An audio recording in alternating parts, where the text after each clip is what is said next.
¿Quiere que ya lo presente o quiere aguardar unos minutitos hasta que... ¿Me parece bien? Sí, perfecto. Bueno, buenas tardes a todos. Bienvenidos a esta charla. Agradecemos siempre, como siempre, al área académica del Colegio de Abogados de Lomas de Zamora por permitirnos este espacio. Hoy vamos a hablar, o va a hablar el doctor Hugo Carrión, sobre descosificación de la persona no humana. El doctor Hugo Carrión, además de abogado, es el fiscal a cargo de la UFI número 2 de Lomas de Zamora, una UFI que está especializada en violencia familiar y de género. Es máster en Derecho, Ciencia y Tecnología de la Información, especialista en Derecho Animal, y como él mismo se autodefine, orgullosamente vegano. Es activista y asesor jurídico de la UBA. Bueno, doctor, le paso la palabra. Bueno, muchas gracias. Buenas tardes para todos. El objeto de la charla es tratar de generar un poco de debate o encender algunas alarmas de lo que está pasando en la sociedad con una parte que son integrantes de la sociedad y que son los más olvidados, que son los animales no humanos. Desde ya voy a usar dos términos que lo van a ver a lo largo de la charla. En primer lugar, la palabra decosificación, para lo cual voy a tener que reconstruir el concepto a través de lo que es la cosificación, y el de persona no humana, es decir, este término que parece un poco choqueante a primera vista, es decir, cómo alguien que tradicionalmente no se consideraba persona, hoy en la ciencia, y en la ciencia jurídica más específicamente, puede recibir el estatus de persona. Bueno, en primer lugar lo que tenemos que hacer es tratar de hacer un análisis, en primer lugar, ético, jurídico, de lo que ha pasado a lo largo de siglos en la historia de la humanidad, en la relación entre el hombre, entre el ser humano y los animales, para poder comprender por qué están mercantilizados, por qué los animales no humanos permanecen a lo largo de la historia siendo salvajemente mercantilizados, salvo una parte de estos animales no humanos que son los considerados animales de compañía o algunos que están protegidos por las leyes especiales de fauna. Bien, como decía, lo primero que tenemos que tratar de entender es por qué los animales son identificados como cosas, es decir, por qué hay un concepto, una reificación, es decir, por qué son cosas. El trabajo de dos psicólogas estadounidenses muy importantes, Carol Adams y Martha Nussbaum, ellas detectaron una serie de rasgos que se repiten, que están totalmente interrelacionados, es decir, se analizan en forma separada por razones académicas, pero en realidad todos tienen una interrelación, y que se dan en todos los casos donde aparece lo que se llama cosificación. La cosificación es un rasgo que se presenta del punto de vista psicológico y que tiende a tomar al otro, al individuo en general, sin analizar si se trata de una persona humana o no humana, al individuo, como un medio para mis fines. Es decir, la ausencia total de empatía. Es decir, el otro no tiene intereses, no tiene subjetividades, no tiene derecho absolutamente a nada, más que los que yo le pueda asignar para mis propios fines. Estos rasgos, que los podemos ver aquí, son, en primer lugar, instrumentalización, algo adelanté, es decir, el otro es un instrumento para mis fines, no tiene ningún tipo de subjetividad ni derechos propios, personales. La negación de autonomía, la falta de independencia, implica esto.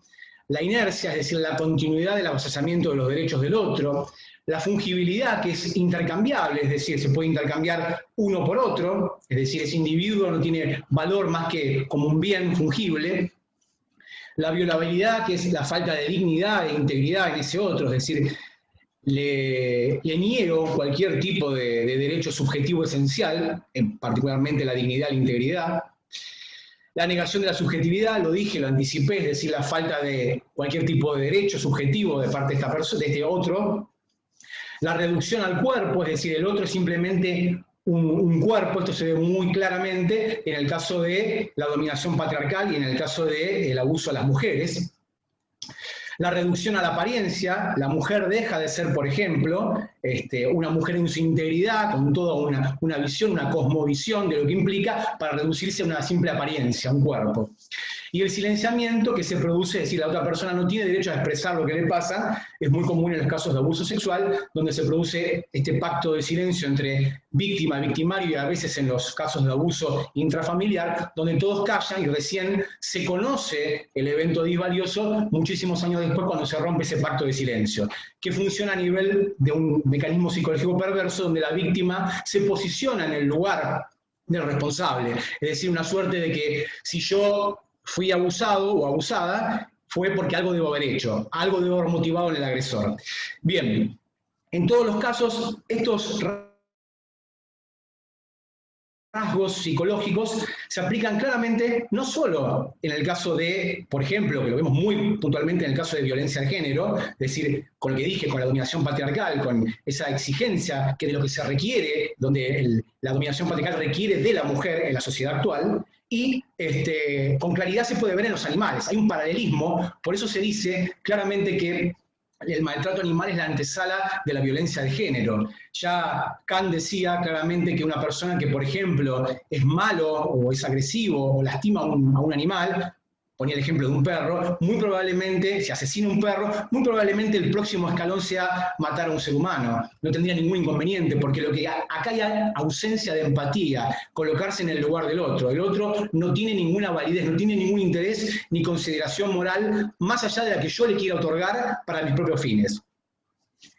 Y en todos estos casos, como podrán ver en la escena, ¿no? Acá vemos un conejo que está observando a sus congéneres lo que ya les pasó. Esto es un poco de creer o tratar de que nosotros velar la realidad y decir, el animal no sabe lo que le espera, sí sabe lo que le espera, sí sabe, conoce lo que está pasando. Los animales tienen conciencia, como veremos más adelante. Pero lo más importante es que todos estos rasgos dimanan de una sociedad profundamente especista, donde dice, estos animales sí, son animales de compañía, estos animales son mi familia, y estos otros no, son animales de consumo, mal llamados de consumo. Y acá aparece un concepto muy interesante que se llama el referente ausente, que es decir, detrás de cada plato de carne, por ejemplo, no ponemos un nombre con la validez o la nomenclatura real. No decimos, estoy comiendo una vaca, un cerdo, un pollo. Estamos diciendo, estamos comiendo algo simbólico. Estoy comiendo un churrasco, una pata, una patita de pollo, pero se tiende a tergiversar o velar u ocultar el nombre real del animal. Entonces se usan eufemismos, cortes de carne, y entonces detrás de cada plato de carne está un ausente, una violencia simbólica y está faltando alguien. ¿Quién es ese alguien que falta? Ese individuo es el animal que no quería morir, que no prestó su consentimiento válidamente para ser masacrado y puesto en un plato. Esa negación simbólica tiene un profundo concepto en la sociedad porque es un adoctrinamiento. Y aquí se producen tres elementos. La cosificación, primero se toma ese otro como algo, no como alguien. Luego se lo fragmenta, se lo divide, se hace una negación simbólica y se lo fragmenta. Hay pedazos, en una góndola hay pedazos de ese animal. Entonces hay cuadril, asado, churrasco, en fin, hay cortes.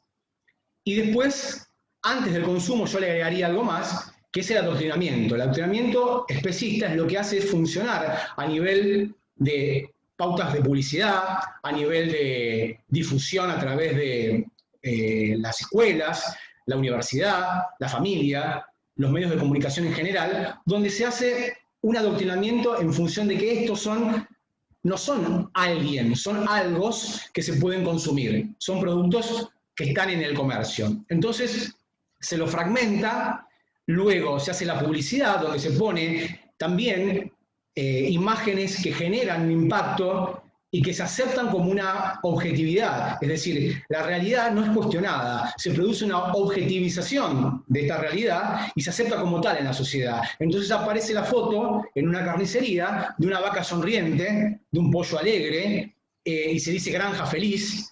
Y en realidad no hay nada de felicidad, porque si alguien tiene la oportunidad, yo no voy a pasar, ya les anticipo, ningún tipo de video de lo que sucede en los mataderos, porque es muy impactante y cada cual lo puede buscar.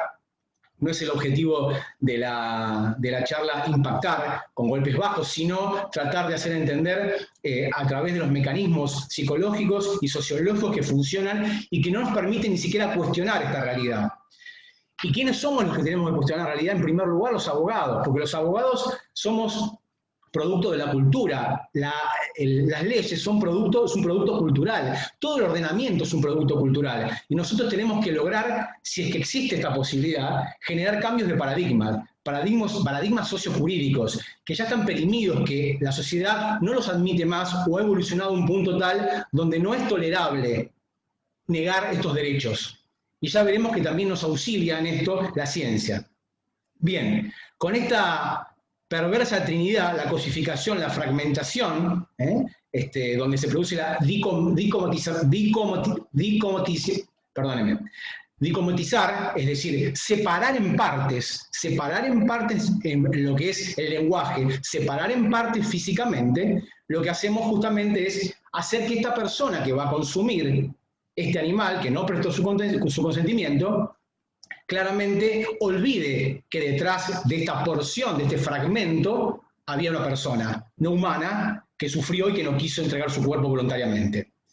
Y este consumo también procede claramente y se puede ver muy fácilmente en el caso de la violencia contra la mujer, lo que es violencia de género, lo que es maltrato, lo que es abuso sexual, lo que es violación, lo que es trata de blanca, lo que es pornografía. La mujer deja de ser un ser en su integralidad, pasa a ser un objeto de consumo, se la fragmenta en pedazos de los cuerpos que son los que son consumidos, lo que se exhibe y lo que se consume. Hay un paralelismo notorio en lo que es violencia de género y violencia animal. Entonces, la pregunta que nos hacemos es, ¿qué es la cosificación? La cosificación aparece cuando consideramos, como dije anteriormente, o nos comportamos hacia los demás como si fueran un simple medio para alcanzar un fin que es de mi propio interés, no del individuo que está cosificado.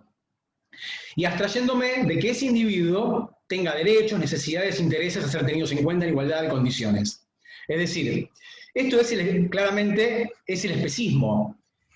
El especismo, que es un término acuñado por un filósofo inglés, Richard Ryder, en 1971, nos dice que se asigna una consideración moral divergente a determinadas especies respecto de otras. Concretamente, el ser humano, Homo sapiens, que también pertenece a la escala animal, no hace falta que lo diga, también somos animales, Homo sapiens es la especie, tiene una consideración moral divergente, más superior, más ampliada, con un rango más de derecho que el resto de las especies.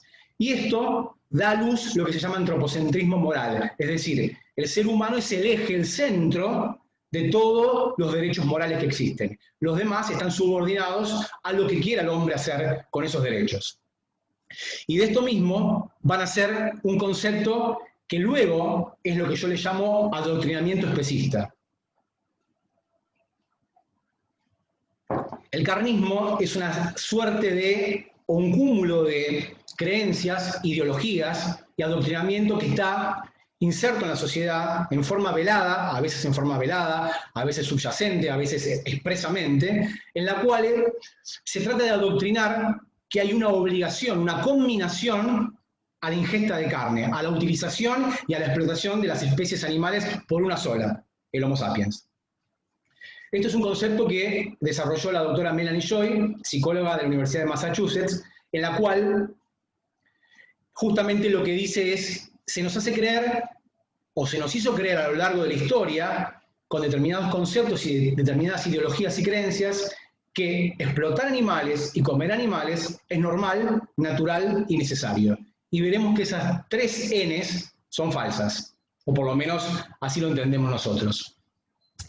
Pero como dije, si nosotros tenemos que lograr un cambio de paradigma, no sirve a generar un prohibicionismo, una restricción, una regulación. Nosotros no podemos atacar el problema de la violencia especista, o de la violencia, o la dominación, o la explotación de las demás especies, o siquiera preguntarnos si hay posibilidad de otorgarle algún tipo de derecho subjetivo, si no desafiamos la creencia. Para desafiar la creencia no sirve el prohibicionismo. Tenemos que generar una discusión, un activismo político y generar un nuevo paradigma jurídico que nos permita abrir este debate. lo que nosotros tratamos de llegar es al reconocimiento de la personalidad jurídica de los animales, pero no de algunos en particular. ¿Por qué? Porque esto sí fue aplicado en el fallo de Sandra, la orangutana del Zoológico de Buenos Aires, donde se le otorgaron derechos subjetivos y el reconocimiento de la personalidad jurídica o la categoría de persona no humana fue utilizado en un principio, ya hace muchos años, para los grandes simios, para aquellas especies animales que mostraran un desarrollo cognitivo superior al resto. Pero como vamos a ver después, con la Declaración de Conciencia de Cambridge, dictada el 7 de julio del año 2012, este paradigma científico, ya no hablo de lo jurídico, hablo de la ciencia, de la neurociencia, cambió. A partir de esa declaración de conciencia ya no tenemos posibilidad de taparnos los ojos y empezar a discurrir de que solo algunas especies podrían llegar a asimilarse al ser humano. Ahora vamos a ver por qué. Usualmente lo que se conoce como persona, en términos generales, en la ciencia, en biología y también en el ámbito del derecho, es persona que es definida como un ser dotado de razón, agregaría con un lenguaje, consciente de sí mismo, poseedor de una identidad propia y con expectativas de mantener su bienestar. Es decir, la necesidad de mantener bienestar y evitar todo tipo de maniobra disvaliosa a sus intereses. En un principio, esta categoría requería la presencia de lo que se llama, para los neurocientíficos, el neurocórtex. El neurocórtex es una parte del cerebro en la cual se entendía, y siempre se entendió, que desarrollaba o permitía generar lo que se conoce como conciencia.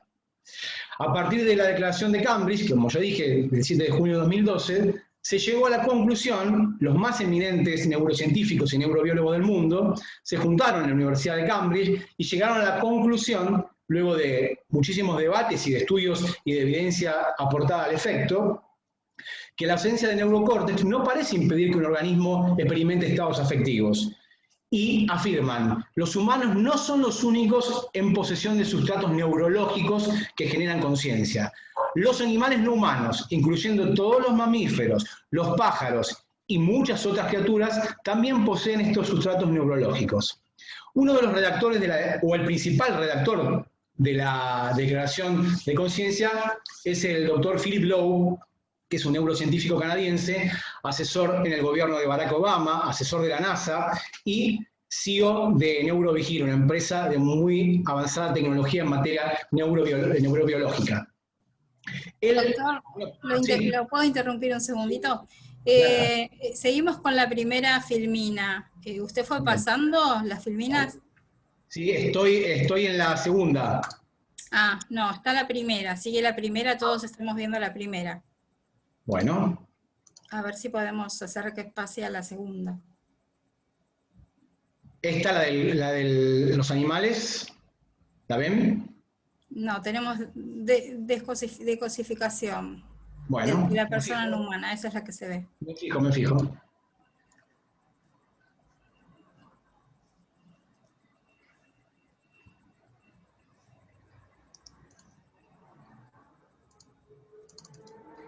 ¿Se ve ahora? Sí, ahora sí, doctor. Me piden acá que si puede hablar un poquito más despacito. Bueno, está bien. Estoy en modo Enrique Pinti, discúlpenme. Bueno. Lo que pasa es que tengo tanta información que pretendo abarcar que la charla incluya todos los términos. Perfecto. Bien. En esta filmina que les mostré, ustedes ven la escena de lo que grafica claramente el especismo. Es decir, un señor, como pueden ver, con su gato, su animal de compañía, su familia, que para él todo. El resto de los animales, que también sienten, que también son conscientes, están esperando lo que ya va a venir, el cuchillo que los va a cortar y los va a matar. Sin embargo, hay lo que se llama disonancia cognitiva. Este señor entiende que ese gatito es su familia y el resto son animales de consumo. Eso es lo que se conoce como especismo, que hablé anteriormente de Richard Ryder y los conceptos de lo que es el especismo. Hablé del prohibicionismo y el carnismo, que es este entramado de creencias o adoctrinamiento que se produce en la sociedad, a veces en forma directa y en la mayoría de las veces en forma subyacente, que nos combina, nos obliga, es una ideología que nos obliga a explotar a las especies y a consumir carne bajo el concepto de que es normal, natural y necesario. Este es un concepto de la doctora Melanie Joy. Esto fue un poco lo que, resumidamente, traté de ejemplificar con esta filmina. Voy a pasar a la que sigue, que es la declaración de conciencia, y me dirán si se puede ver. ¿Se ve? Sí, sí, doctor, se ve. Perfecto. Decía entonces que la declaración de conciencia de Cambridge viene a avalar la situación de que los animales poseen conciencia. Quien les habla le preguntó específicamente al redactor de la declaración de conciencia de Cambridge, que es el doctor Philip Lowe, neurocientífico muy prestigioso canadiense, y él dijo de que habían llegado al acuerdo que no solo los mamíferos superiores, sino pájaros y muchas otras especies poseían conciencia. Y le pregunté quiénes eran los otros que faltan incluir ahí. Y me dijo que no tuvieron ningún tipo de objeción en decir que también estaban incluidos los peces y los insectos. Lo cual a mí me produjo un shock bastante importante, porque pensé que sobre eso había debate y no. Y en una investigación que traté de encontrar, se ha llegado a la conclusión, dos ejemplos, porque tampoco vamos a hacer un análisis científico de cada una de las especies, pero por ejemplo, las abejas tienen sueños. Los mosquitos, según una investigación de la Universidad de Oxford, presienten y saben específicamente cuando se los está persiguiendo para matar. Y tienen terror, experimentan terror en su bienestar, es decir, tienen miedo de ser eliminados. Entonces, conclusión. La ciencia avala que los animales tienen conciencia. De manera tal que nosotros no podemos ya ocultar esta situación, porque ya es la ciencia, en su mayoría abrumadora, la evidencia científica en este sentido. Ustedes fíjense este señor que aparece en la pantalla, el cuervo de Nueva Caledonia. Uno, si le preguntara a ustedes quién es el animal más inteligente sobre la Tierra, podrían decir el perro, el cerdo, el delfín, y se podían preguntar varias cosas. Sin embargo, el animal más inteligente sobre la Tierra es el cuervo de Nueva Caledonia. El cuervo de Nueva Caledonia es un pájaro, no tiene neurocórtex y ha pasado las pruebas más sofisticadas y más difíciles en materia de examen de cómo él percibe la realidad. Veamos esto. De antaño se sabía que, por ejemplo, los monos, cuando querían utilizar algún tipo de alimento, por ejemplo, los chimpancés, para poder sacar alimento que está, por ejemplo, dentro de un tronco, utilizan algún palo y con eso, a modo de herramienta, obtienen el alimento que les es negado si utilizaran las manos. Los cuervos de Nueva Caledonia hicieron un experimento de poner alimento en un tubito tipo tubo de ensayo y al lado un alambre. El cuervo de Nueva Caledonia llegó a la conclusión que el alambre, una vez que lo sometía, entraba donde estaba el tubito, pero no sacaba el alimento. Entonces con su pico dobló la punta en forma de gancho, a modo de gancho, y extrajo el alimento y se alimentó. Primer prueba de inteligencia superlativa. Después notaba que él se alimenta de castañas, nueces y demás, que rompía los frutos secos, las cáscaras, arrojándole piedras o, digamos, lanzándolos sobre piedras, para que explotaran. Después se dio cuenta que era mucho más útil arrojarlos de las carreteras. Subía arriba de un puente, lo arrojaba a la carretera y los autos lo rompían por él. No tenía que ni siquiera preocuparse. Segundo elemento de inteligencia superlativa del cuervo de Nueva Caledonia. Y los dos últimos elementos que él probó, o que se probaron los científicos y que mostraron que desarrolla el método inductivo, recordemos que hay hipotético deductivo e inductivo, de lo particular a lo general y de lo general a lo particular.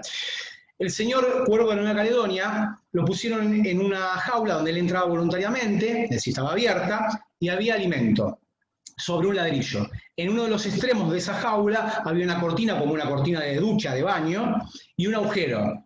Él observa desde arriba del árbol, antes de ingresar a la jaula, que por ese agujero sale un palo, y el palo golpea donde está el alimento, es decir, el ladrillo, pero no ve a ningún humano ingresar.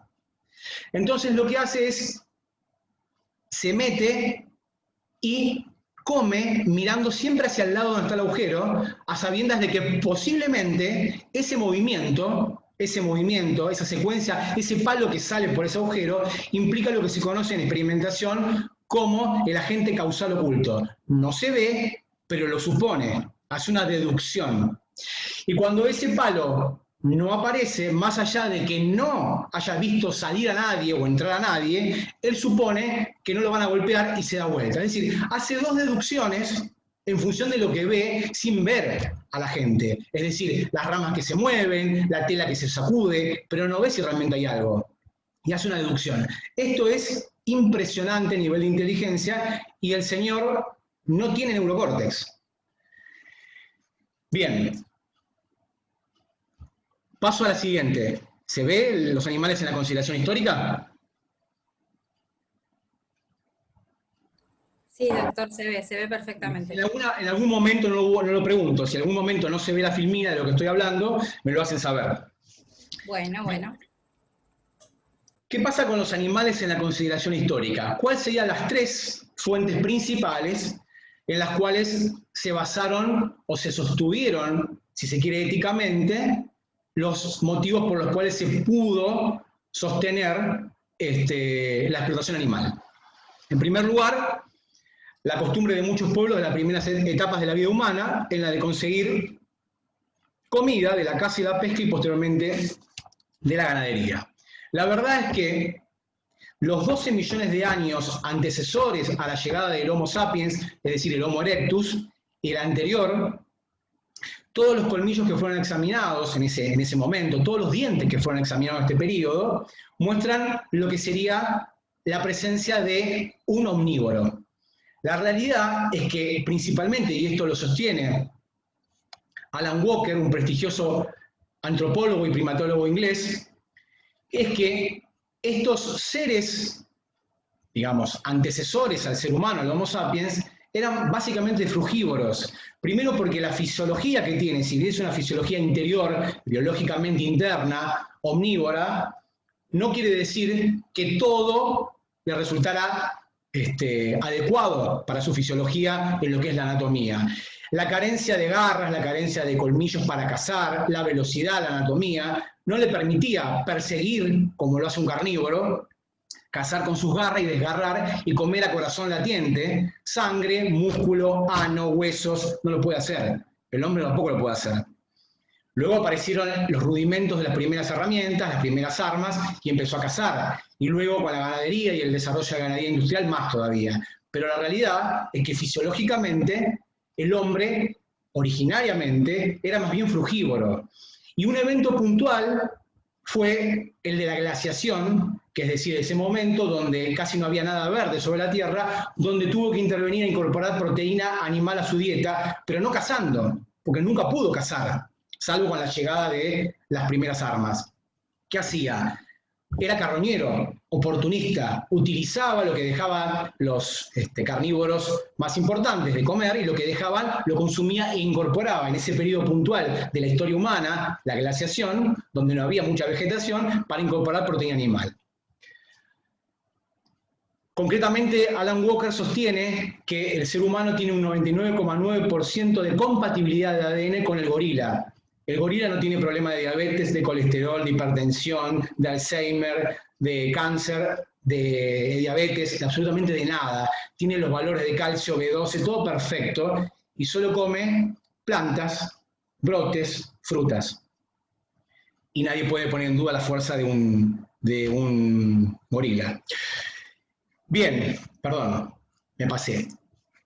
El segundo concepto, la fuente principal por la cual se sostuvo durante muchísimos años la posibilidad de lo que es la explotación animal, es el concepto teológico, mal interpretado de dominio basado en el Génesis 1:20-28, donde se dice en la Biblia el concepto de que a Adán se le dio el dominio sobre el mundo no humano. Pero la verdad es que dominio no es igual a explotación, sino señorío. Esto es un concepto que implica que si el hombre está en lo más alto de la escala animal, debe proteger al resto de la creación, en un complejo proceso de simbiosis y no de dominación. Esto sería equivalente a que yo soy padre, tengo mi hijo, entonces tengo señorío y dominio sobre él y puedo hacer lo que quiera. Lo puedo explotar y lo puedo comer. No, justamente tengo una responsabilidad de protección, de cuidado, de amor. Y el famoso mandamiento, no matarás, que según la Biblia le fue dado a Moisés, que en hebreo antiguo es lo tirsak, El diccionario de inglés del doctor Rubén Alcalá dice que la palabra tirsak, utilizada especialmente en hebreo clásico, se refiere a cualquier clase de matanza y no necesariamente al asesinato de un ser humano. Esto es compatible con Eclesiastés, con lo que dijo el profeta Isaías sobre el hombre y los toros, que los pone en un pie de igualdad y un sufrimiento. Y es también compatible con los nuevos evangelios, que no son nuevos, pero que sí son revisionados actualmente, que son los papiros encontrados en las cuevas de Qumran, en los rollos del Mar Muerto, que son evangelios gnósticos, donde nos muestran a un Jesucristo perteneciente a la secta de los esenios, como su primo hermano, Juan el Bautista, una secta muy rigurosa, la cual no permitía el ingreso al templo si su cuerpo estaba manchado de sangre por fuera y por dentro. Había que hacer una total purificación de ese cuerpo para poder recibir las enseñanzas superiores. Y la verdad que este concepto es absolutamente compatible con el resto de las religiones o filosofías, porque por ser el caso, el jainismo, y todos los que son seguidores del jainismo, filosofía hindú, antiquísima, no toleran la posibilidad de consumir carne o algún animal sintiente. Lo mismo pasa en general, en términos generales, con el budismo, con el Dhammapada, que es el texto más importante del budismo y el principal canon Pali, donde se habla de la compasión hacia todos los seres sintientes, que habría dicho Siddhartha Gautama. Con el hinduismo concretamente y la máxima Biblia hindú, que es el Bhagavad Gita, en la cual Krishna dice claramente que no acepta ninguna otra ofrenda que no sea una flor, una fruta y agua, y que dice que el corazón de Dios mora en todos los corazones de todos los seres sintientes, y todo aquel que ve en cada uno de los corazones de los seres que son sintientes a Él, está viendo a Dios. ¿Qué quiero decir con esto? No es una clase de religión, lo que quiero hacer es una analogía en que la máxima cantidad de filosofías y religiones y los dogmas religiosos que hay, todos sostienen y condenan la matanza de otro ser sintiente.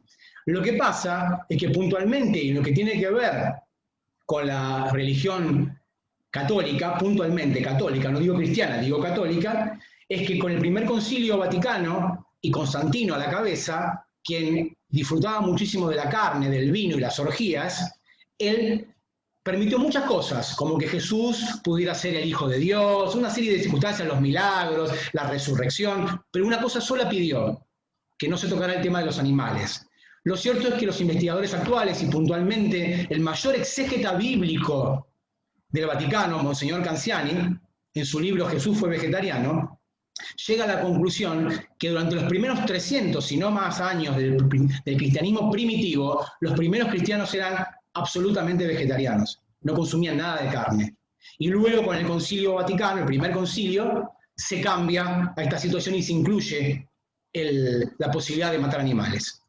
Esto es simplemente ilustrativo, no es lo que más me interesa desarrollar. Estoy controvertiendo las fuentes. Háganme el honor de seguir mi juego de refutar cada una de estas fuentes. Y por último, la suposición de que los animales no pueden poseer derechos porque no tienen capacidades tales como razonamiento, lenguaje o conciencia. Bueno, esto ya fue refutado, y fue refutado por la Declaración de Conciencia de Cambridge. Tienen un lenguaje, muchas veces un lenguaje más sofisticado que el de los seres humanos. Si ustedes pueden escuchar en alguna ocasión, si tienen la posibilidad de ir a Puerto Madryn y ir al Eco Center, donde muestran los cantos de las ballenas, van a ver que tienen un sofisticadísimo sistema de comunicación, igual que los delfines, por ejemplo, por caso. Conciencia, lo hemos demostrado, la Declaración de Conciencia nos muestra esto, razonamiento ni hablar. Miren lo que pasa con el cuervo de Nueva Caledonia, con los pulpos. Es decir, esta situación ya hace insostenible la posibilidad de seguir manteniendo este argumento de que los animales no pueden tener derechos por carecer de conciencia, lenguaje o razonamiento. ¿Y cuáles fueron las posturas a lo largo de la historia de la humanidad, éticamente hablando, en lo que se refiere a los animales? En primer lugar, hay que partir que la bioética tiene como presupuesto válido la evolución biológica. Es decir, partimos de un presupuesto de evolución biológica en función de cuál es el grado de desarrollo neurocognitivo que tiene el ser humano. En función de eso se produce una ética, no otra. Es necesariamente proporcional. La primera de las teorías que surgió fue el utilitarismo. El utilitarismo nace con Jeremy Bentham, filósofo inglés, quien cuando todavía en Francia, cuando ya en Francia se había logrado la liberación de los esclavos negros, pero en el Reino Unido, en Inglaterra todavía no había sucedido, Jeremy Bentham dijo: llegará el día, como los franceses se dieron cuenta que el color de la piel o la negrura de la piel no es fundamento para privar de derechos a otro ser humano, llegará el día en que el hombre advierta que la cantidad de patas, el pelaje, las alas o los cuernos no son motivos válidos para negarle derechos a esos otros seres que son sintientes. Por caso, decía Jeremy Bentham, un caballo, un cerdo, es muchísimo más inteligente y razona muchísimo más que un bebé de meses de edad o de un año de vida. Y la pregunta no sería tanto cuánto puede razonar, sino cuánto puede sentir. Entonces él fue el padre del utilitarismo y siempre propuso una fórmula, que es la mayor felicidad o bienestar para el mayor número posible. Pero eso fue después retomado más recientemente por Peter Singer con su libro Liberación Animal en la década del 70. Pero la verdad es que es un movimiento que a la larga terminó siendo más orientado al bienetarismo, no al abolicionismo o a la liberación real. Porque lo que no estaba en juego acá era que si la mayor felicidad se producía de que los hombres, los seres humanos, pudieran aprovecharse de, por ejemplo, de la carne animal para alimentarse, porque produce, por ejemplo, pongamos el caso, que no es cierto, ya lo vamos a rebatir también, produciría la alimentación de determinada cantidad de personas, y ese mayor número de personas humanas beneficiadas es mayor que de las personas no humanas, entonces estaría bien servirse de los animales. En función de esto, terminó siendo un movimiento basado en el abolicionismo, en el bienetarismo y no en el abolicionismo, y para hoy, para el veganismo, no nos representa Peter Singer, porque él no cuestiona eventualmente, con todo el respeto que me merece, porque uno hoy con el diario del lunes uno puede darse el lujo de cuestionar a Peter Singer, pero realmente, si lo que no está en juego es, o mejor dicho, al revés, si lo que está en juego es simplemente el trato que le brindamos, pero no la explotación, estaría bien explotarlos en la medida en que uno pudiera tratarlos un poco más humanamente, si cabe este término con comillas muy grandes, a los animales. Y por eso aparecen las granjas donde supuestamente están con más espacio, donde dicen que las vacas son felices, lo cual es cierto, que las gallinas están liberadas. Eso está todo muy bonito, pero el cuchillo corta igual, el cuchillo mata igual, y la libertad y la dignidad se está quitando por igual. Luego apareció la deontología, que parte, por supuesto, de Kant, con el imperativo moral categórico, donde se parte del supuesto donde hay una consideración moral hacia esos otros seres y el deber que tenemos hacia esos otros seres. Es decir, hay un imperativo categórico de consideración moral a los animales y también lo hay hacia nosotros mismos, hacia nuestra propia dignidad como esencia de ser humano. ¿Qué es lo que busca la deontología? Respetar el valor inherente. Es decir, los animales son sujetos de una vida, tienen experiencias de bienestar y malestar, y hay un imperativo categórico, una combinación a respetar esta vida. Luego tenemos el contractualismo. El contractualismo parte de la posibilidad de que hay una sociedad que se va a constituir. No conocemos a priori quiénes van a integrar esta sociedad, y entonces, ¿qué hacemos? Tenemos que velar las condiciones de las personas que van a contratar y van a construir la sociedad. No nos importa la orientación sexual, racial, religiosa, no nos importa el origen, no nos importa la clase económica, la clase social, no nos importa absolutamente nada.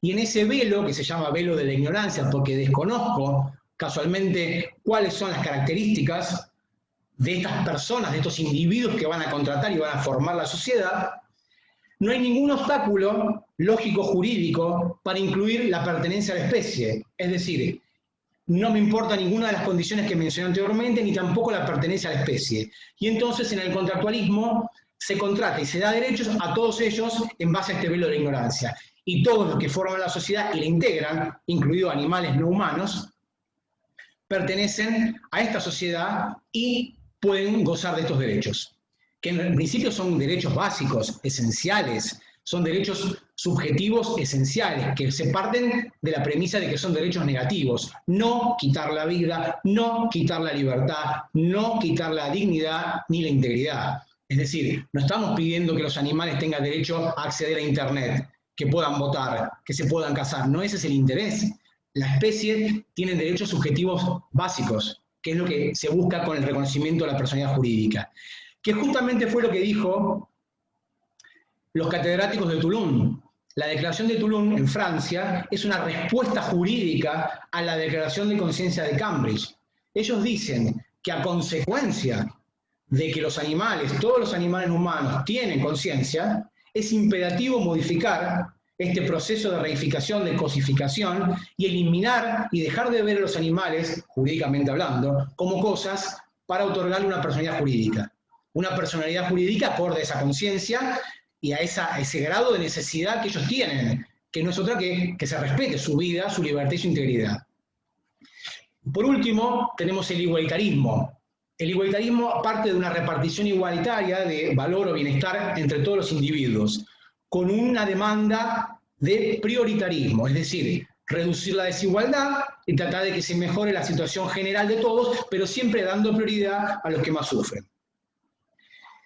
Yo parto de la posibilidad de que existe una quinta postura, que es el veganismo. El veganismo es una cosmovisión que reúne lo mejor de todas, que siempre quiso la mayor felicidad y bienestar para el mayor número posible, porque sabe que el veganismo no puede salvar a todos, porque sabe que tiene un imperativo categórico, un imperativo moral, no solo hacia los animales, sino hacia sí mismo y hacia las generaciones futuras, porque no le importó nunca justamente cuál era la condición o el origen, ni tampoco la especie, y porque siempre los vio a todos como iguales. Y hay una falsa dicotomía que siempre se quiere poner, ¿no? El problema de la colisión entre los animales humanos y no humanos, que es lo que planteaba en un principio el utilitarismo. ¿Qué pasa cuando tengo que decidir entre un animal humano y una persona no humana? ¿Qué pasa? ¿Qué hago? Es decir, se ponen ejemplos de laboratorios, como el caso de un vehículo autónomo, pongámosle un vehículo tipo un tren, que avanza por una vía y en un momento se bifurca y de un lado tengo un cerdo, una cerda con sus cerditos, y de otro lado tengo un hombre. ¿Qué hago? ¿Quién tengo que elegir? Bueno, la verdad que eso es una falsa dicotomía, no tendría que elegir, yo tendría que propiciar las condiciones para que ese vehículo no funcione o para que descarrile. Y en la realidad, aplicada a la realidad, debería ser lo mismo. Yo no tendría que elegir. ¿Por qué? Porque los animales no humanos muy pocas veces entran en conflicto con el hombre. Y las veces que entran en conflicto con el hombre, siempre se resuelve de la misma manera, aniquilándolos. Entonces, es una falsa dicotomía y no hay necesidad de definir esto. Rara vez nos afecta nuestro estilo de vida. Y en todo caso, tendremos que preguntarnos y reexaminar y deconstruir nuestros privilegios de clase. En cualquier escenario, como vengo diciendo, en cualquier escenario teórico, ético, que es lo que estamos hablando, siempre el veganismo es una ética de igualdad, respeto y justicia. Y yo no hablo de compasión, porque a los animales no se les debe compasión, se les debe justicia. Con respecto al derecho animal, la mayoría, si son todos letrados, hemos conocido y hemos escuchado el fallo Sandra, el de la orangutana del zoológico de Buenos Aires, en el cual se dijo, ¿es persona humana? Sí, está perfecto, pero además se dijo algo muy interesante. Se dijo que alimentarla en suficiencia, brindarle cuidados, caricias, no es suficiente. No es suficiente porque está privada de su libertad. Es una persona no humana a la que se le quitó esa parte, ese derecho esencial subjetivo, ese derecho negativo, es decir, no quitarle su libertad. Y estaba privada de su libertad. Era justamente una persona privada de su libertad y era un derecho esencial. Entonces no bastaba con alimentarla, con cuidarla, con prodigarle cariño. Había que liberarla. Es muy curioso porque la Constitución Nacional, nuestra Carta Magna, no solo habla de igualdad entre todos los habitantes, nunca dice personas. No habla de personas, dice habitantes de la nación. Yo no sé si realmente nuestros queridos constituyentes quisieron pensar en esto, pero la verdad es que no habría obstáculo legal para pensar que los habitantes, que los animales no humanos son habitantes, porque habitan con nosotros y forman parte de nuestra sociedad, tienen que ser liberados, porque el artículo 15 dice de que todos los esclavos, desde la jura de la Constitución, quedan libres y que la esclavitud no existe más en la Argentina. Lo cierto es que acá se produce lo que se conoce como, para los penalistas, la tipicidad conglobante. Aparecen un montón de normas que colisionan, el Código Nacional Alimentario, aparece el Código Civil, aparece el Código Penal, las leyes de fauna, la ley de maltrato animal, en las cuales se le da un tratamiento ambiguo, en algunos casos como cosas, y en otros se les aplica la normativa similar o análoga a las cosas.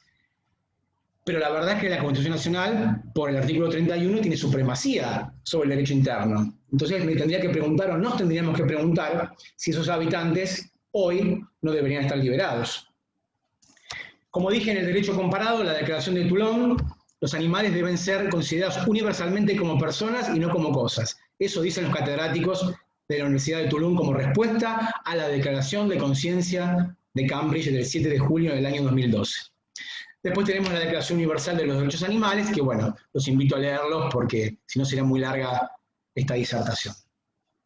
Bien, ¿qué pasa con la ley de maltrato animal y los mataderos? Bien, a mi juicio, más allá de la discusión si las penas son bajas, si hay que modificarlo o no, la verdad que cualquier escena de un matadero se ajusta o se subsume típicamente, se aplica dócilmente, es decir, nosotros hacemos el juicio de subsunción o tipicidad legal, es decir, si la descripción de lo que está en la norma se adecúa a la realidad, al hecho concreto. Bueno, acá tenemos una descripción, es decir, ahí podemos ver una imagen claramente, es decir, a los animales, en los actos de maltrato, se los agrede, lesiona, mutila, desangra, desgarra, todo cuando están vivos. Esta fantasía de que se los adormece es relativamente falsa, porque una parte sí, una porción están adormecidos para poder colgarlos, y el resto, cuando se produce la faena, se produce cuando el animal está consciente.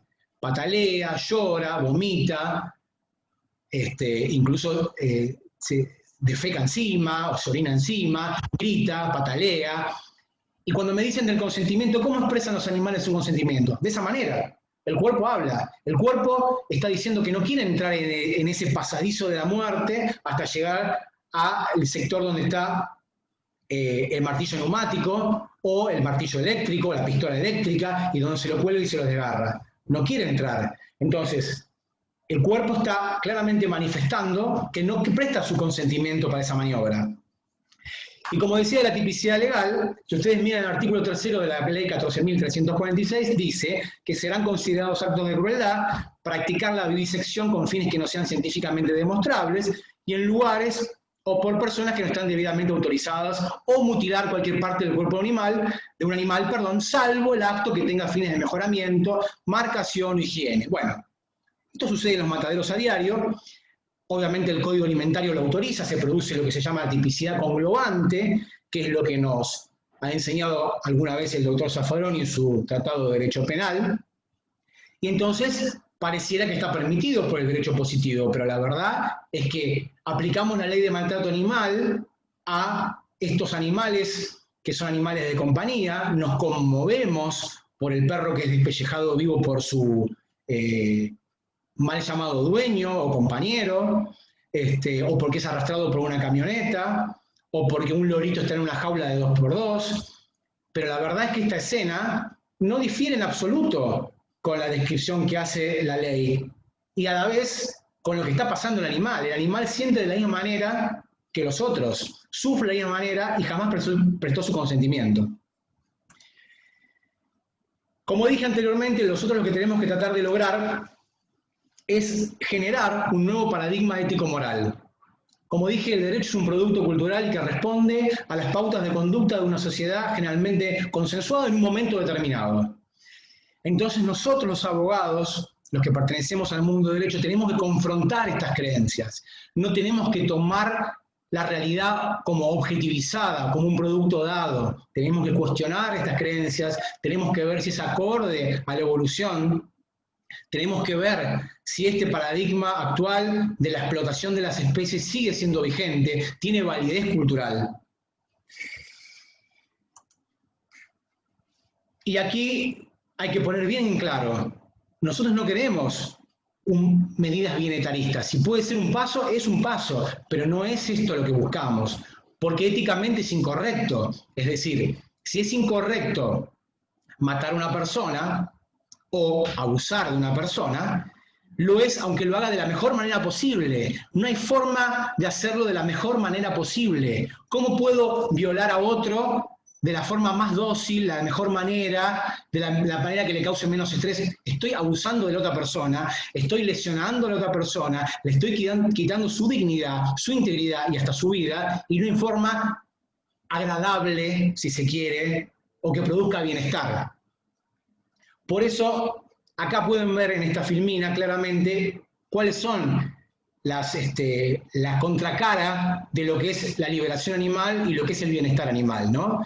Porque para el bienestar animal es correcto usar los animales, pero hay que regular la forma en que los vamos a usar. De manera que, por ejemplo, la vaca sea llevada de la mejor manera posible al matadero, le ponemos una canción, le ponemos un saumerio, ¿eh? ¿Y qué hacemos? Y después, ¿cómo hacemos para evitar no matarla? La matamos igual. Esa persona no humana, como ya está definida como tal, pierde su vida. Le arrebatamos su libertad, una porción de su ser, y lo hacemos de la mejor manera posible. El bienetarismo no es ético, o sea, es un contrasentido, es claramente una contradicción lógica, jurídica y ética. Por lo tanto, la única solución, si uno quiere ser coherente desde el punto de vista ético y jurídico, es la del reconocimiento de la personalidad jurídica. Y no puedo evitar, porque está en auge, es el momento, está por suceder, en noviembre estaría la fecha para la firma del acuerdo porcino con China, que quiero creer que la mayoría conoce de qué se trata. Es casualmente la instalación de megafactorías. A ver, hagamos un poco de memoria rápidamente. China es el principal consumidor y exportador de carne de cerdo del mundo y tiene lo que se conoce como megafactorías o factorías o fábricas industriales, mataderos industriales de cerdos.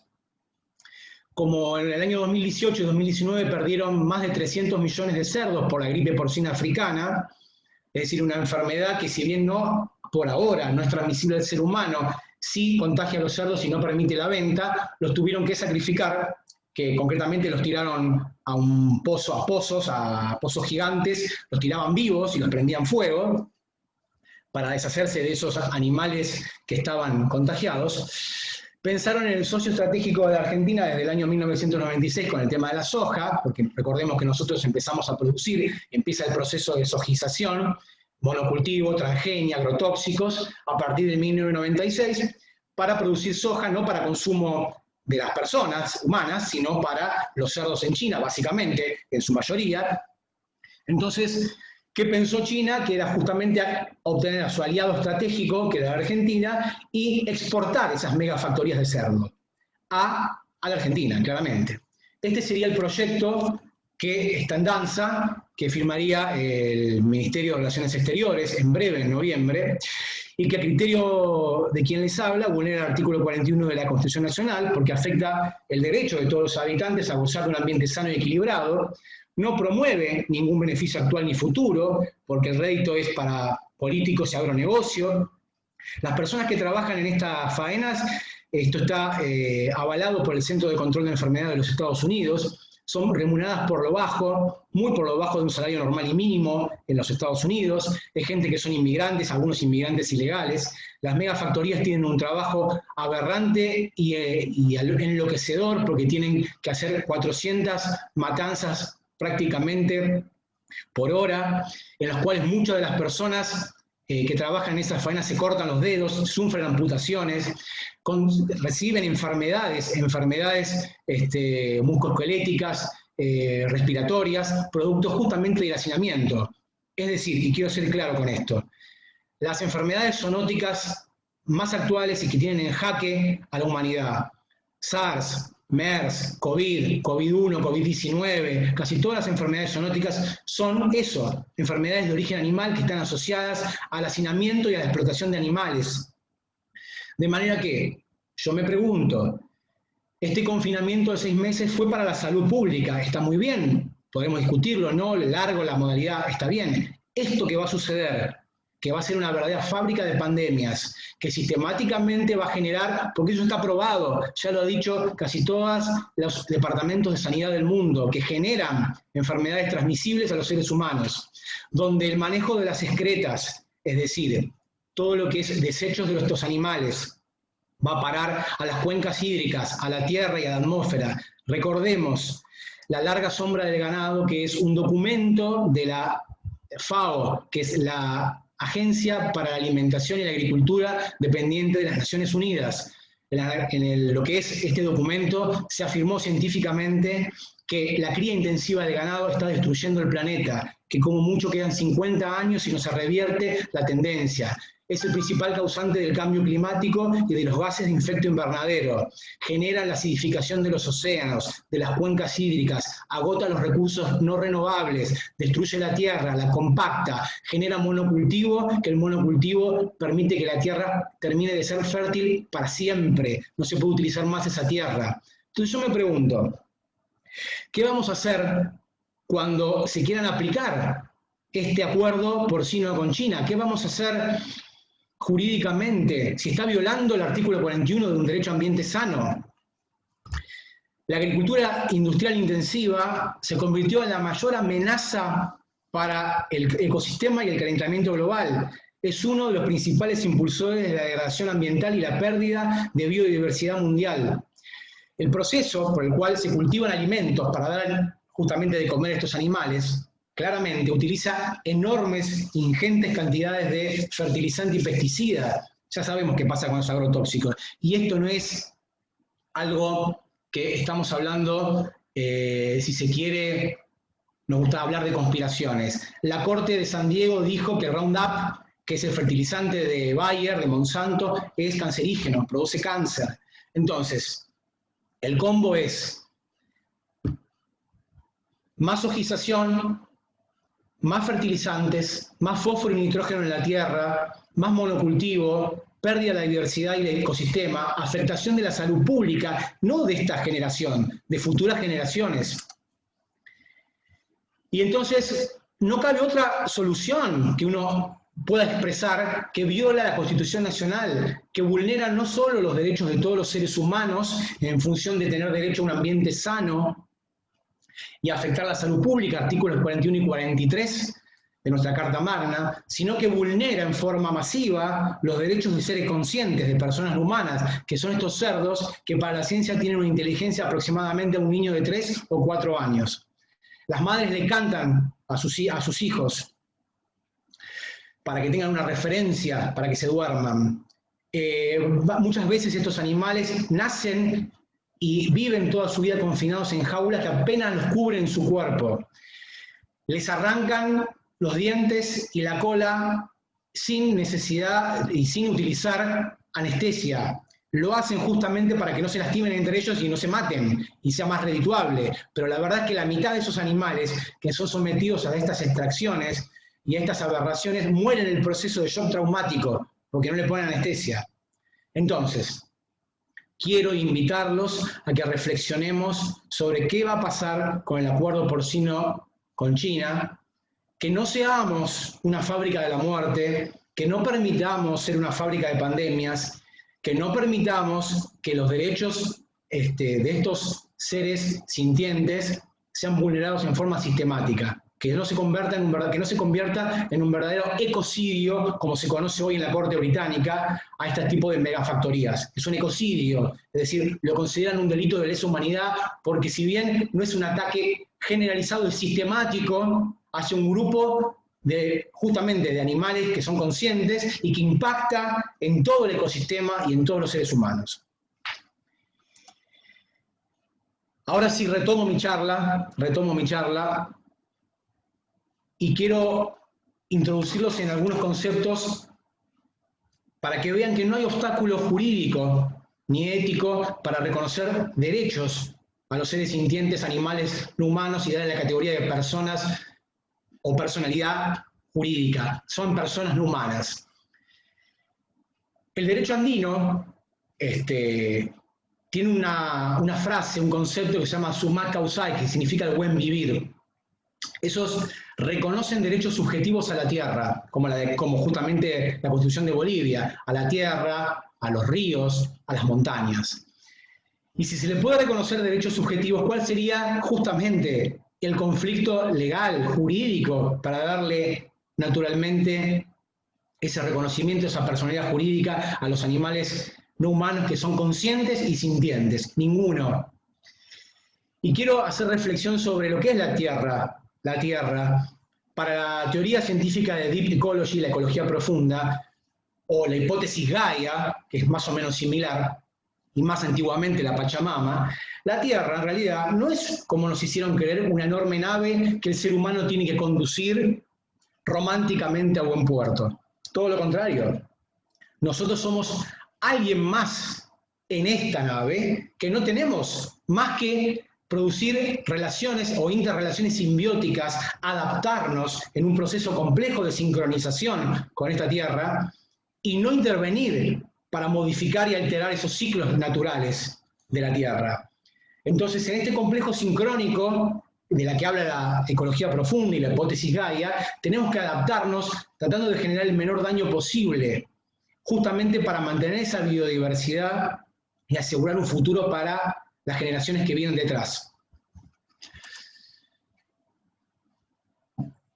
Los animales tienen consideración moral por el solo hecho de ser portadores de una vida, sintiencia, conciencia e intereses, como dije, y un valor intrínseco. Son fines en sí mismos.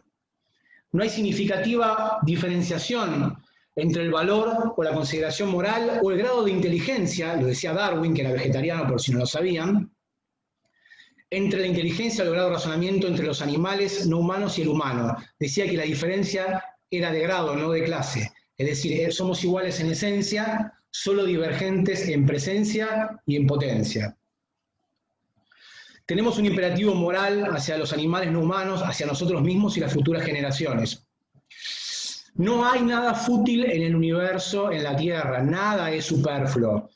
Lo que antes se conocía como esta interrelación de estos complejos simbióticos de los que yo hablaba, en lo que es física cuántica, y puntualmente el físico cuántico de Francia, Alan Speck, dijo que, hoy lo están viendo, el límite cuántico de las partículas no es un límite en realidad, que desde el momento en que se produce la primera explosión de materia, que es conocido como el Big Bang, y en un punto de altísima densidad y empieza a expandirse el universo y a crecer el universo, esas partículas están constantemente interrelacionadas y se siguen modificando y auto-influenciándose, aunque estén a millones de años luz.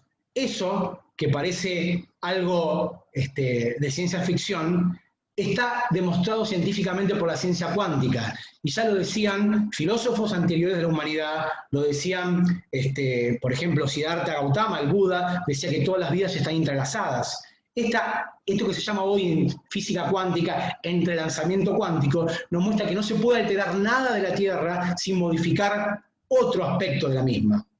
Entonces, esa sinergia, ese entrelazamiento es muy importante y hay que tratar de estar muy atentos a lo que estamos por tocar o alterar y dejar que esos ciclos de naturaleza sucedan de la manera más adecuada y sin interferir en los mismos. Como conclusión, yo creo que el planteo que les hago es entender que los animales no humanos son parte de la sociedad, son habitantes de esta sociedad, dice mucho de lo que somos nosotros como sociedad, dice muchísimo, es un paralelismo total de lo que nosotros hemos concebido años antes como evolución. 400 años atrás, la raza negra era objeto de esclavitud y eran cosas, podían ser vendidos, abusados, destrozados, esclavizados. Hace poco más de medio siglo, y es una vergüenza decirlo, la mujer no podía votar. Hoy nos falta este último paradigma, el paradigma de los animales no humanos, que claramente no es ético someterlos a explotación, y tampoco es necesario. Como dije, no es normal y no es necesario. Hoy las principales academias de nutrición del mundo, incluida la Sociedad de Nutrición Argentina, dicen que una dieta vegana debidamente equilibrada con un profesional mantiene absolutamente todos los nutrientes necesarios que el ser humano en cualquier etapa de la vida requiere. no necesita de nada más, no necesita de proteína animal. Y al contrario, la ingesta de proteína animal es la causante de múltiples enfermedades crónicas, diabetes, cáncer, cáncer de colon, cardiopatías, isquemias, infinidad de enfermedades. Entonces, hay que decosificarlos con una actividad política que genere y que impulse y propulse este reconocimiento de una personalidad jurídica y que fundamentalmente nos dé este acto donde tengan una personalidad jurídica y nosotros somos principales protagonistas, los abogados de este proceso, que va a generar y va a impulsar una legislación en este sentido como está siendo reconocido en todas partes del mundo, desde el Tratado de Lisboa, de 2009, pasando por las legislaciones de Austria, Luxemburgo, República Checa, Reino Unido, donde son reconocidos como seres sintientes, no más como cosas. Y esto nos va a generar y nos va a dar, justamente, como dije, en cualquier escenario teórico, la mayor felicidad para el mayor número, nos va a generar una sociedad donde prime el respeto y la justicia, va a asignar más eficientemente los recursos, porque si se invirtiera, estos son cálculos también de las Naciones Unidas, de la FAO, si se invirtiera la totalidad de los granos que se da o que se utilizan para dar de comer a todos los animales de consumo, se empleara en dar de comer a los humanos, se podría alimentar dos veces entera la población de la Tierra. Entonces, desde el veganismo jurídico como ética, como cosmovisión, y con este reconocimiento llegaríamos a mayor respeto de igualdad, de justicia, una mejor distribución de los ingresos, una mayor equidad en la sociedad y, por supuesto, un mejor futuro para las generaciones. Quiero dejarlos con estas imágenes para que vean qué les sugiere lo que está pasando en esta imagen. Vean si realmente ustedes pueden apreciar alguna diferencia, si realmente hay alguna diferencia en esa escena, en ese amor de madre, si la hay. Y por último, para que no crean que el veganismo es una moda, Pitágoras, que era un gran liberador de animales, compraba animales 500, 600 años antes de Cristo, compraba animales y los liberaba en el mercado. Consideraba que los animales tenían un alma igual, similar al del hombre, hecha de aire y de fuego, que podían reencarnar unos a otros. Era un gran liberador, un gran científico, un gran filósofo, y por eso las primeras dietas se conocen dietas pitagóricas. Fue Descartes el que trajo con su claramente exabrupto de que los animales eran meros autómatas. Ya no ocurre más eso, no existe más, está rebatido, absolutamente destruido por la ciencia. Los animales no son autómatas, son seres sintientes y conscientes como nosotros.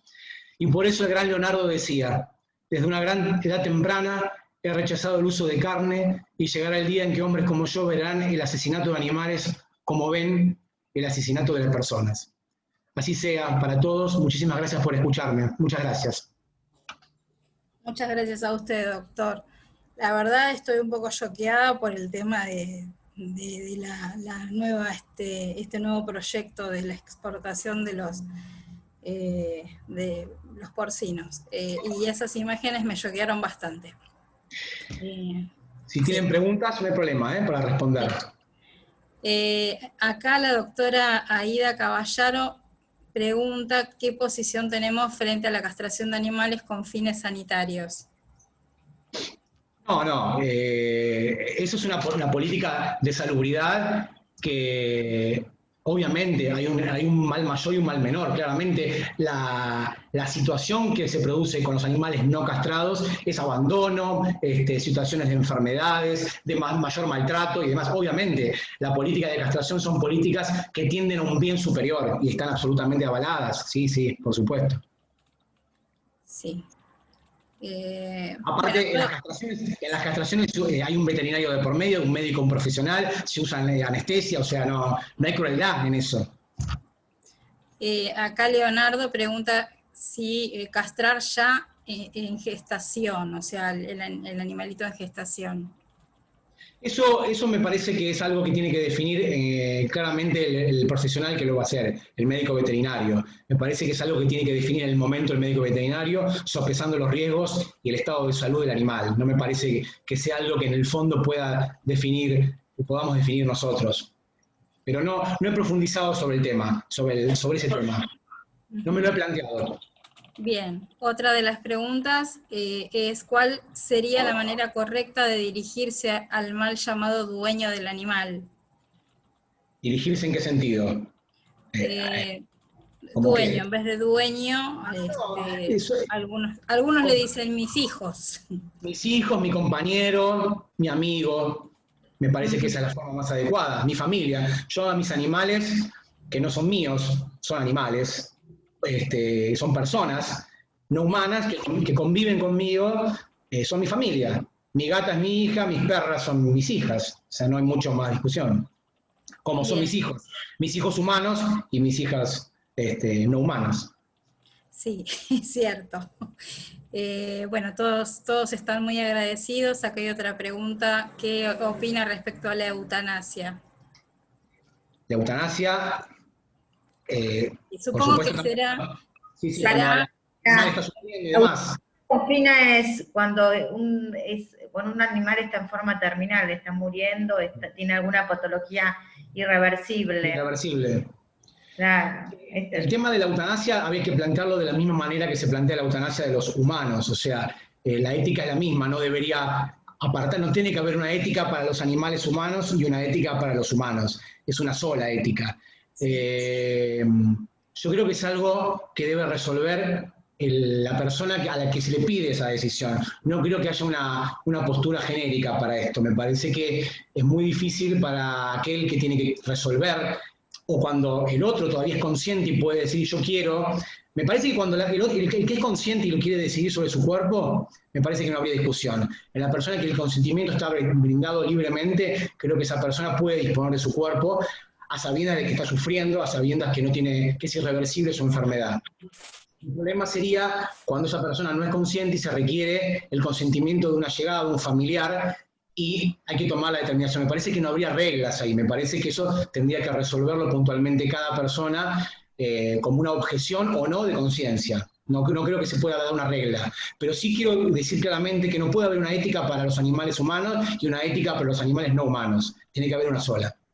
Genial, doctor, muchas gracias, muy amable. Acá Mariana pregunta si existe un modo de evitar el acuerdo con China. Dice, he firmado peticiones, pero no creo que tengan ningún fin disuasorio.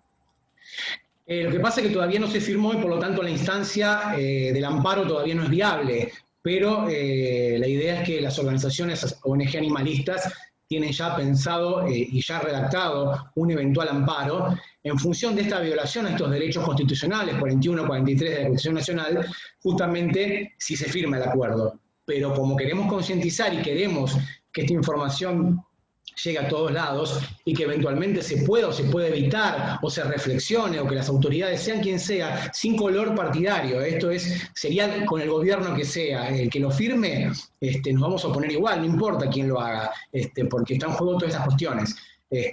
Momentáneamente solo hay firmas, activismo, conferencias como esta, difusión, no más que eso. La instancia del amparo es más adelante. Instancia sí a los defensores del pueblo de cada localidad para que estén atentos a hacer el principio precautorio si hay posibilidad de instalar algún tipo de megafactoría en sus respectivas localidades.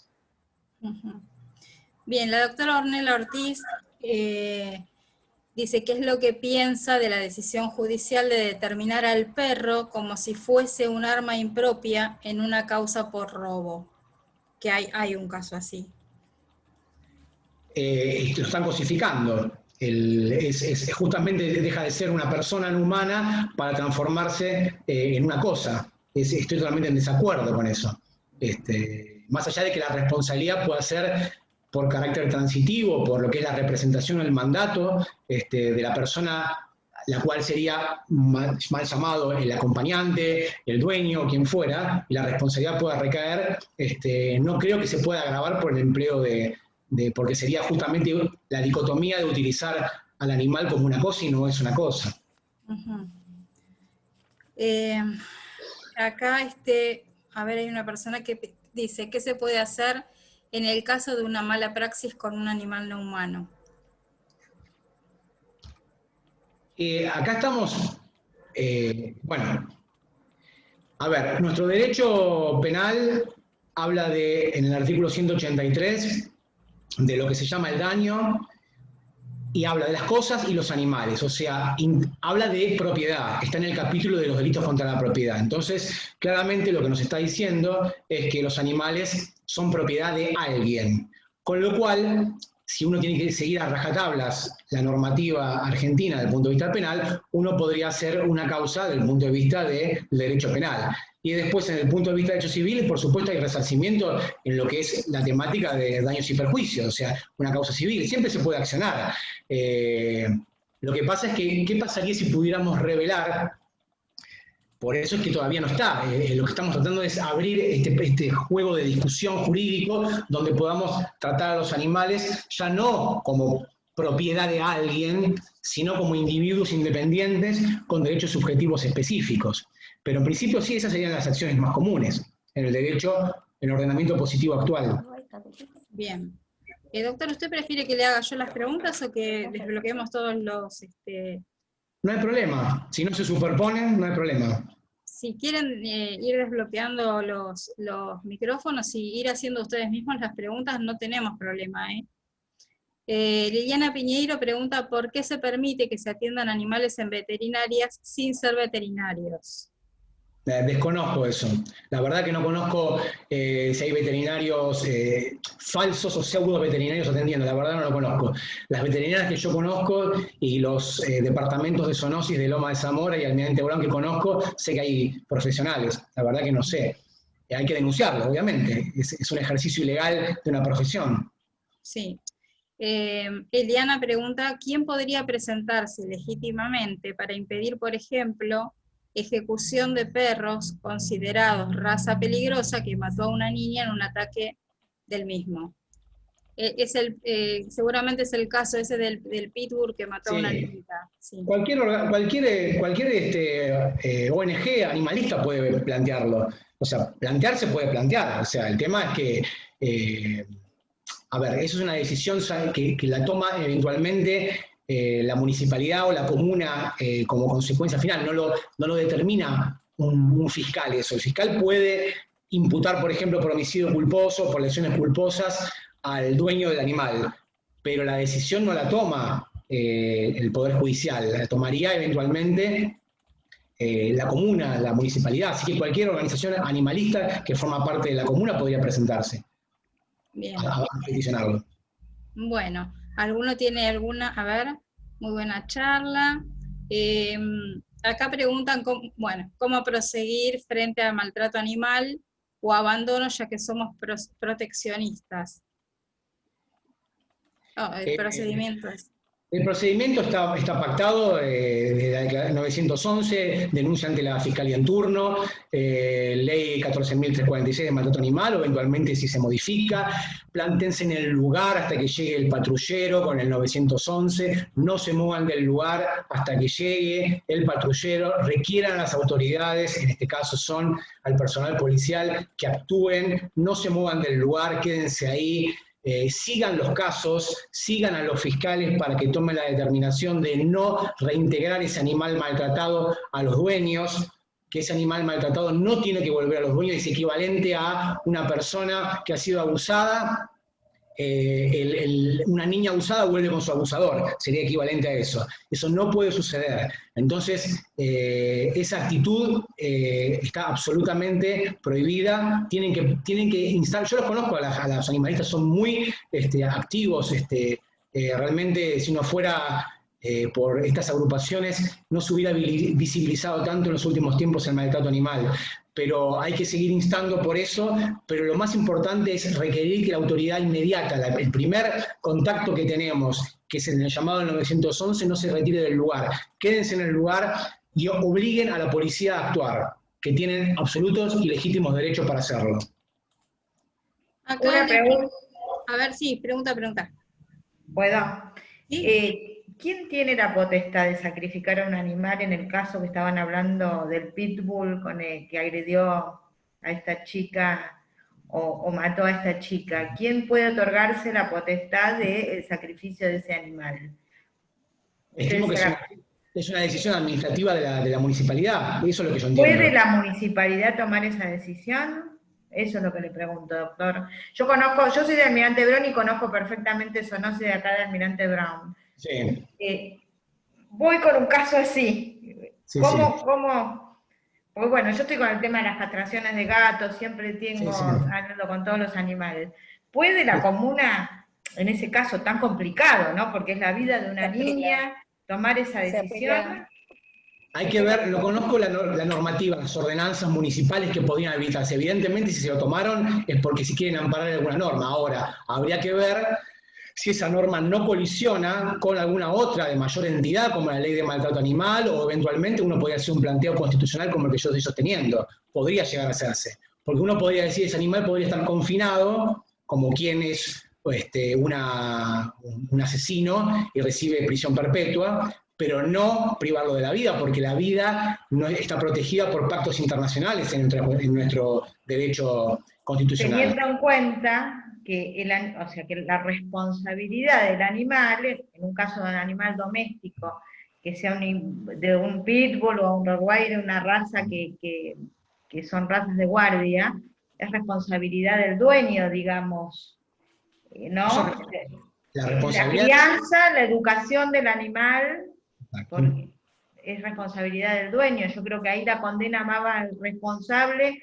Y obviamente el homicidio es un homicidio culposo seguro, un homicidio culposo que tendría que tener una gravísima pena, porque no solo es responsable por su imprudencia o negligencia, sino justamente porque lo que hizo es modificar un estado natural de ese animal. El animal en general no tiene por qué ser violento. Entonces, hay doble valoración negativa en lo que es la ponderación de la pena en mi caso. Me parece que tiene que ser una pena altísima. No es lo mismo un homicidio culposo de cualquier clase que ese puntualmente, ¿no? Donde se toma una persona humana y se modifica un comportamiento que no es natural. Que pasa muchísimo, porque pasan las plazas, muchísimo pasa con este tipo de animales. Gracias, Exacto. Doctor. Gracias, muy amable. Acá hay una pregunta de un proteccionista que dice si como proteccionista se puede solicitar un defensor de la justicia para querellar sobre un caso de maltrato animal. Es decir... Sería un defensor, no sé, sí, yo estoy entendiendo eso.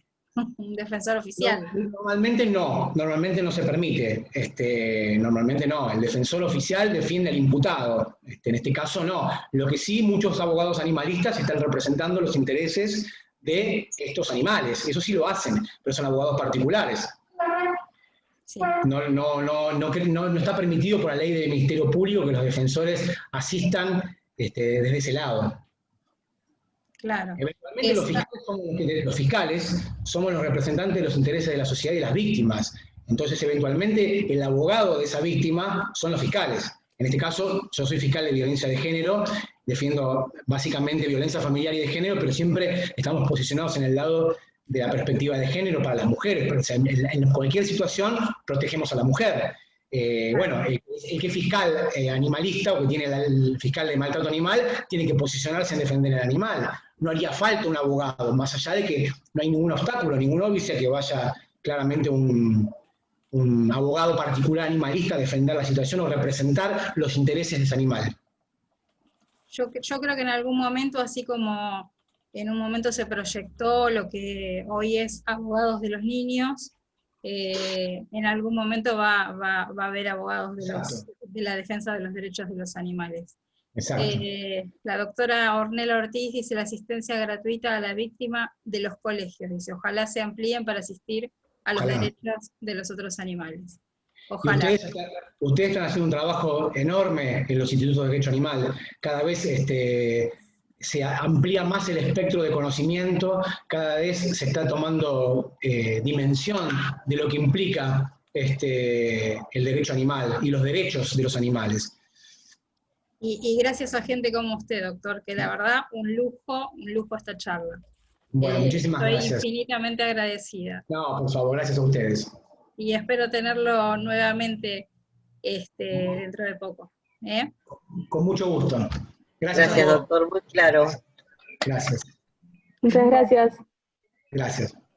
Muchísimas gracias, doctor. Bueno, muchas gracias a todos por participar. Al doctor, bueno, un lujo haberlo tenido y saber que contamos con él. para una futura charla y además porque sabemos también que ante cualquier duda podemos consultarlo. Muchísimas, muchísimas gracias, doctor. Excelente, hasta la próxima. Gracias, hasta luego. Hasta luego. Bueno, damos por finalizada la charla. ¿O alguno le quedó alguna duda? No, porque no veo ninguna pregunta más. Bueno, le agradezco muchísimo, doctor. Gracias. Buenas tardes. Muchísimas gracias.